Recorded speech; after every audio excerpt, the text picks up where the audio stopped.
Well, here's another update. I went through this transmission and I drained it all out. I put the right amount of fluid in it. It's supposed to have 9.5 quarts. It still wouldn't shift right. And so I got to thinking that this shifter here, of course it's got some teeth on it there that it's got a spring that's supposed to catch on, and turned out that it was all, I've got this much play in it, so was a whole gear almost off.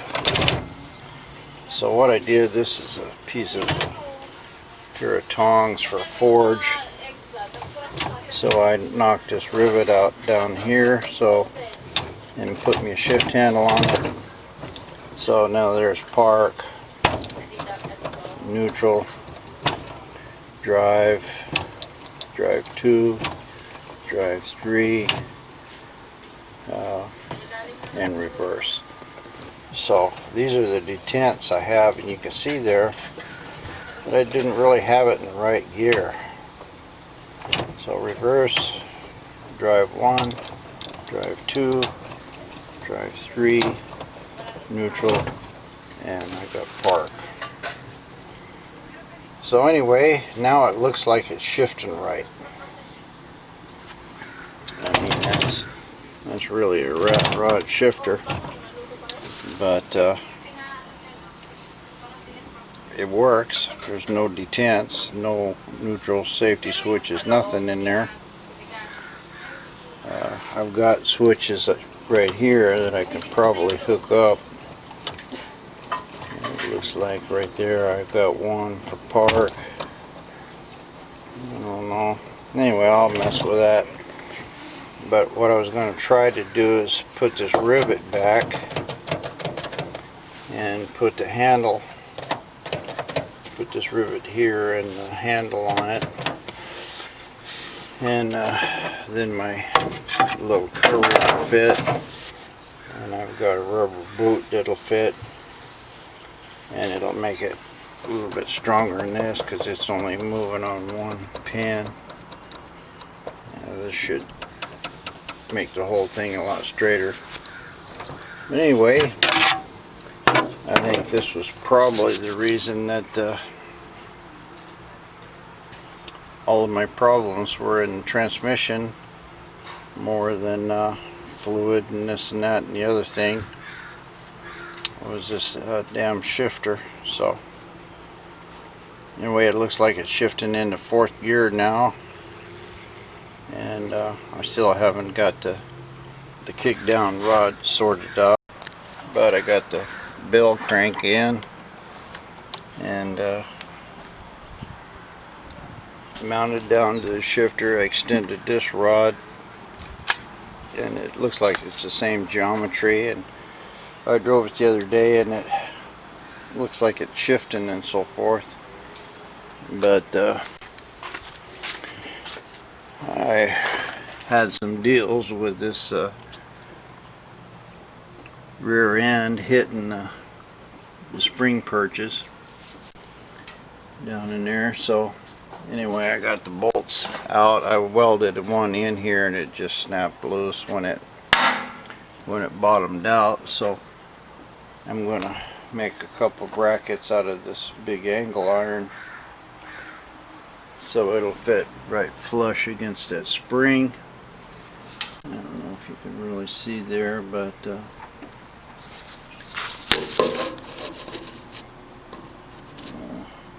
I can't tell on this camera. But I cut those bolts off, the two that hit the spring, and it looks like all clear, and I just need to have a thin bracket on there to get it close to the spring as I can, and I believe I'll miss my bolts, and this will give me a little more movement here in the rear end. This thing is really, you just touch it and squeals tires. and I was doing my playing around with it about 50 miles an hour. It's running in freewheel, and you gas it, and when the motor hits the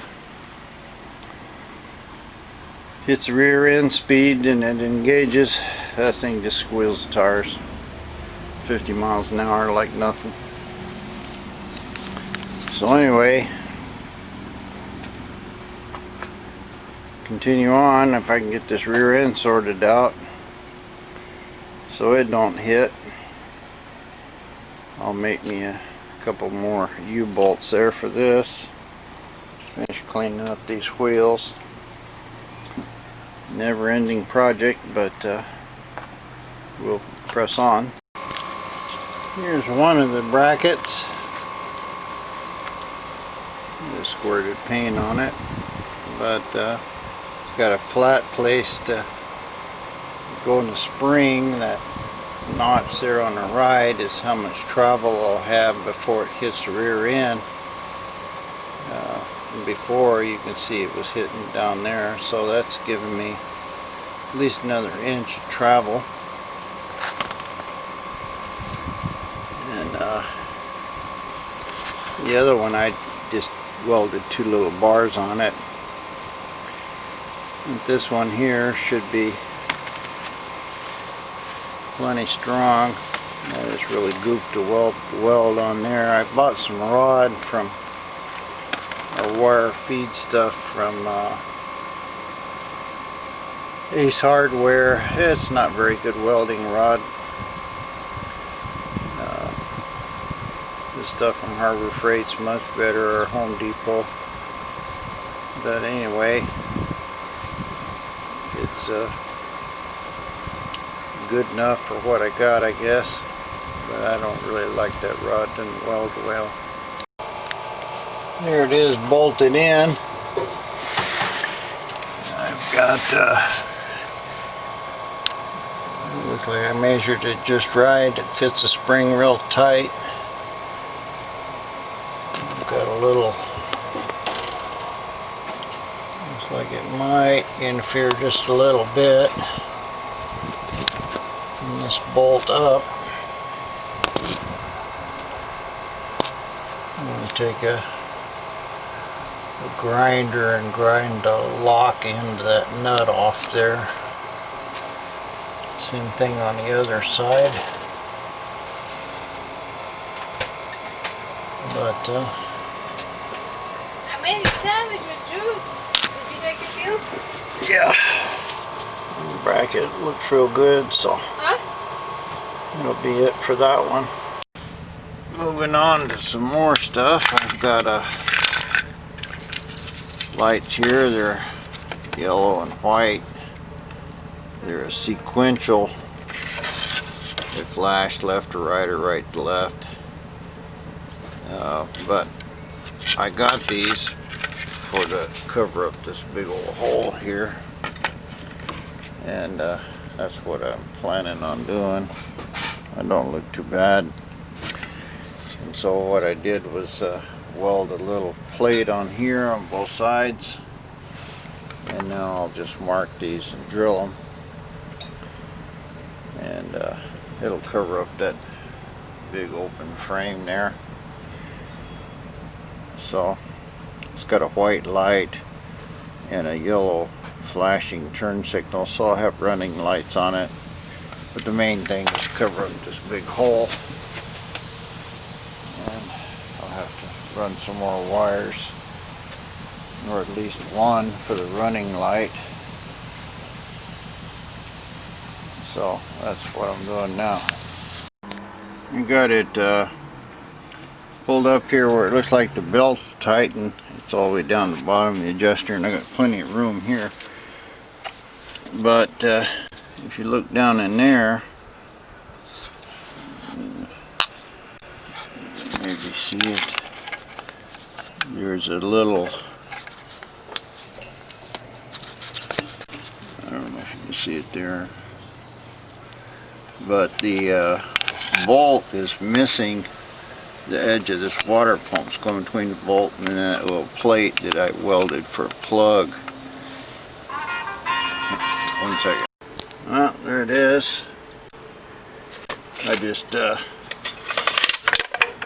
just welded it, threw some water on it to cool it quick as I could. That's a shifter bracket or something I had. It was at 90 and I just welded it flat, and that bolt will go on it right there, so I'm sure that's plenty strong enough for just holding that alternator up. So back to putting it back together. Alright, there's the, hang on, get some light here. There's the bolt on and contacting the plate. Well, I didn't weld it any too low, it ain't too high. I mean, it just barely does it. Anyway, that should be plenty strong enough to move this thing out. So it's easily moving it just by screwing it with my finger. And it looks like I can clear over there once I get this all raised up. And looks like I might have to bend it back just a little or something. Anyway, I'll get the belt on it and see what kind of setup we got. Interesting, this solved it. I just put a longer bolt in there and put a plate in it. The plate was the main thing.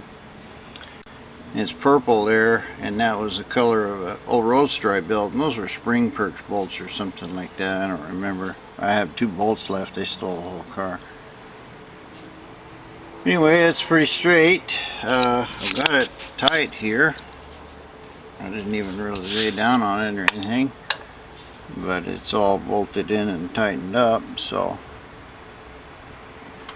we'll see what this fan belt squeals, if they'll go away. I'm sure it will, because I got a lot of adjustment now. I'm a long ways away from the manifold and everything, and I got a good plate for that to screw into instead of in between those 2 bolt and the plate.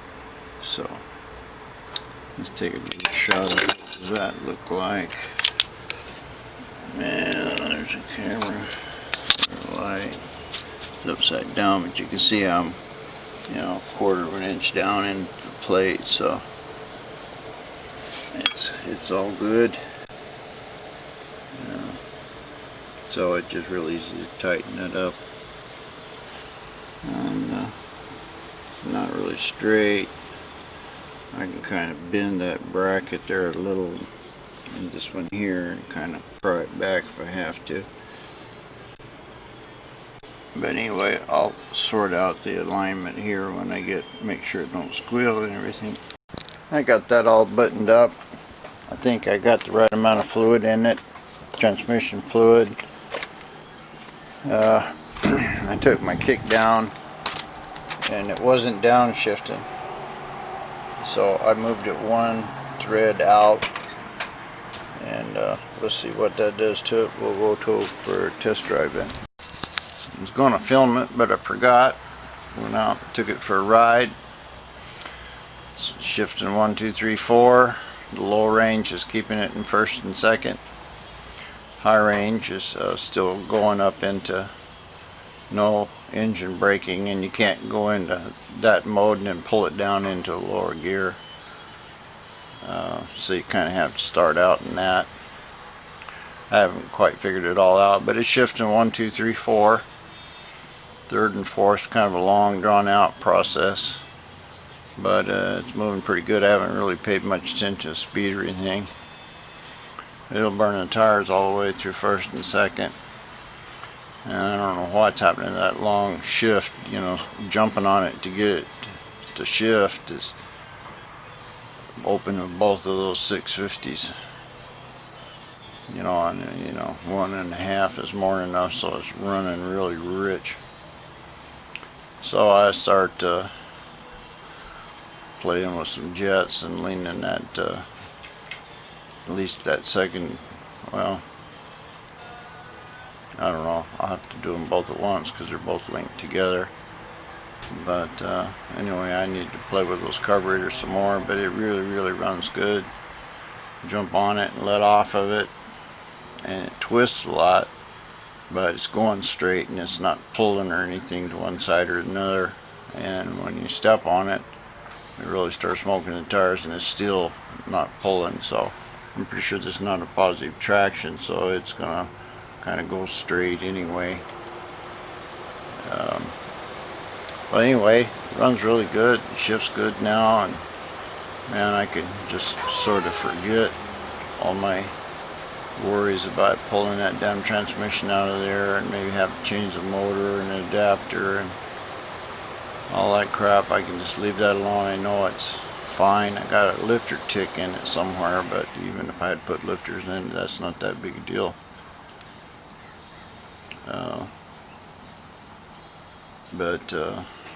Compared to pulling out a transmission anyway. So anyway, it's done. I've got a piece of fencing around here somewhere. I'm going to try to make some kind of a top for it there and at least pull the top over it. I've got a Roadrunner coming in here in the next few days and I need to have the space, so I'll put it over there on the other side of the trailer and tarp it up good, and I'll work once I get the Roadrunner in here when she goes to work, and then if I have to work on this, I'll work at it right over there behind where the Lexus is. I got these stickers. They're about a foot big.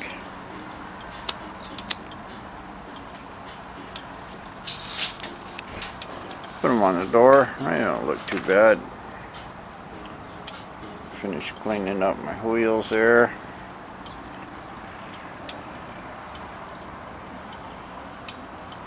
I need to do something about them. But I did a chrome smoothie.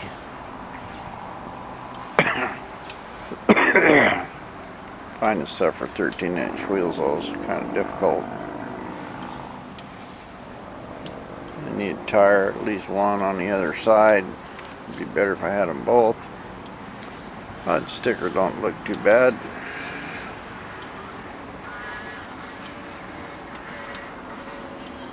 Need a couple more. Need a moon eyes down there on the bottom, and a couple more stickers. Yeah, it doesn't look like what I thought it would. Sort of thought it was gonna look kind of like old paint, but it don't. Anyway, running good, idles good. Looks like carburetor's working. They're a little too rich when I jump on it, but and then I over revved it. Lifter started ticking, so I need to do something about that. Try not to over rev it. It's so easy to do that. This thing spins the tires and you can't really tell.